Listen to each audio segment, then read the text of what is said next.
march calls on all people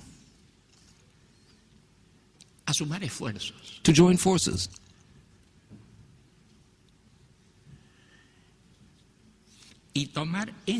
and take into their own hands the responsibility to change our world,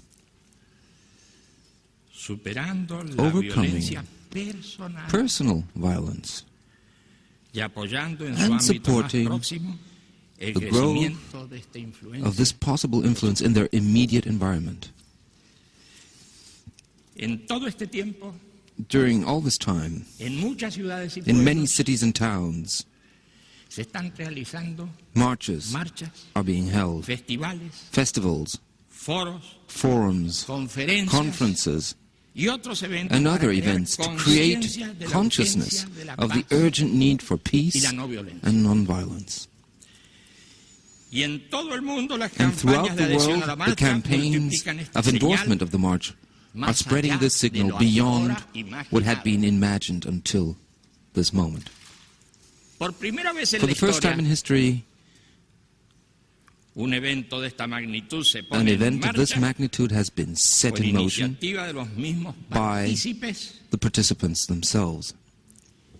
And the truth is that the true strength of this impulse is born in the simple act of one who, out of conscience, joins a dignified cause and shares it with others.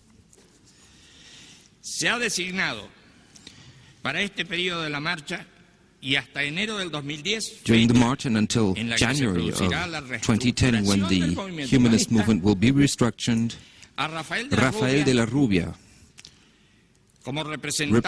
has been named as representative of the humanist organization World Without Wars, and the spokespersons for each continent, Michel Lucen for Africa, Sudhir Gandotra for Asia, Giorgio Schulze for Europe, Thomas Hirsch for Latin America, and Chris Wells for North America.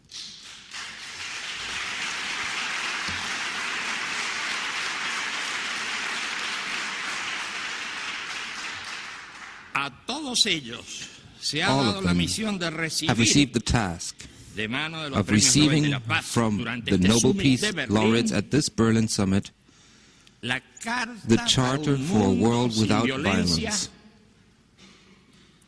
with the commitment to disseminate it in all the countries through which the World March passes.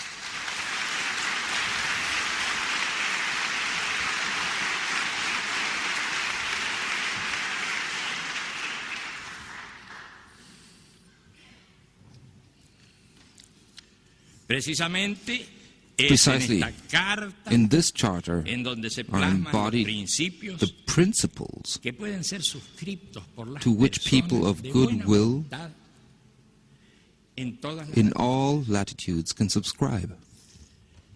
Without dwelling too long on this, I would like to highlight the 9th principle of the Charter, which says, "We call on the United Nations and its member states to consider means and methods to promote a meaningful appreciation of ethnic, cultural, and religious diversity in the multi-ethnic national states."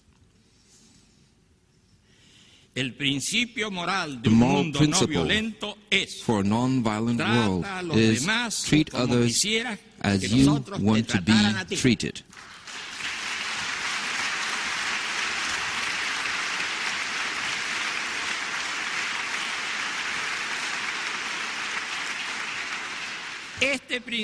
This moral principle goes beyond all policies and all legalities to establish its preeminence in the human terrain through the register of our collective recognition that surpasses all calculation and all speculation. This principle, known since antiquity as the golden rule of coexistence, is one of the 13 considered in this wonderful document which must be widely disseminated.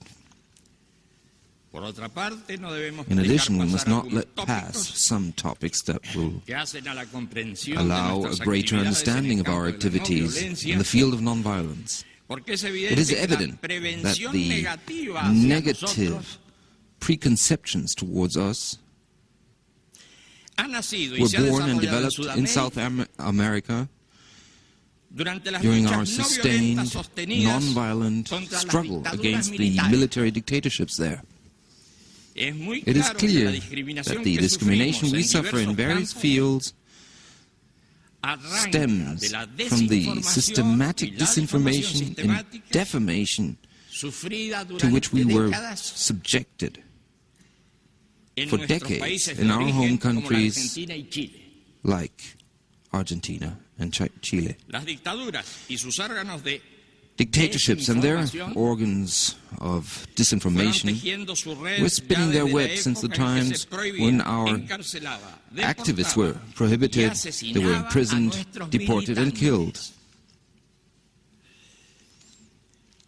Even today, in different latitudes, we can examine and witness the persecution we suffer not only at the hands of fascists, but also at the hands of the sanctimonious pundits of some sectors. And it should be noted that as our activities have developed, many who recite the word peace have thrown up their hands in horror, demanding our silence, and even lashing out at any group or individual who mentions us publicly.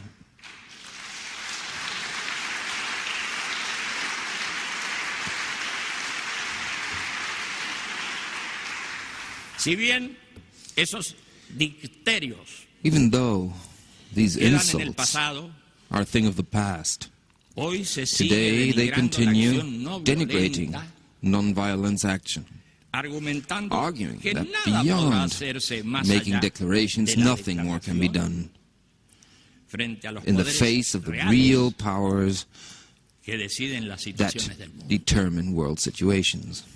And to illustrate this, let's look at some cases. The first case concerns the campaigns against mandatory military service carried out a few years ago by humanists in Argentina. At that time, some maintained that it was impossible to change the law that made military service obligatory, especially after 1.5 million signatures gathered during a year of activity. They were rejected without justification. Then the executive power launched publicly a publicity campaign about how misguided this project was, which would leave the nation defenseless against possible aggressions from neighboring countries. However, public opinion had been so sensitized that this debate, without mentioning the authors of this project, came to light, and the media was its echo. And finally, there came a moment when the President of the Republic signed a decree annulling compulsory military service, replacing it with voluntary military service. At the time, it was said he had taken this measure because a soldier had died in the barracks due to mistreatment. So that's how things are. And it was clear that the long campaign and mobilization of the humanists was not in vain because this arbitrary law was laid to rest. The other, more recent case occurred in the Czech Republic. The so-called missile defense shield had been planned since 2002 without the knowledge of the people of the Czech Republic or the European Union. In June of 2006, the humanist movement started to promote an alliance of grassroots social and political organizations which made it clear that 70% of the population were against the missiles. And at the same time,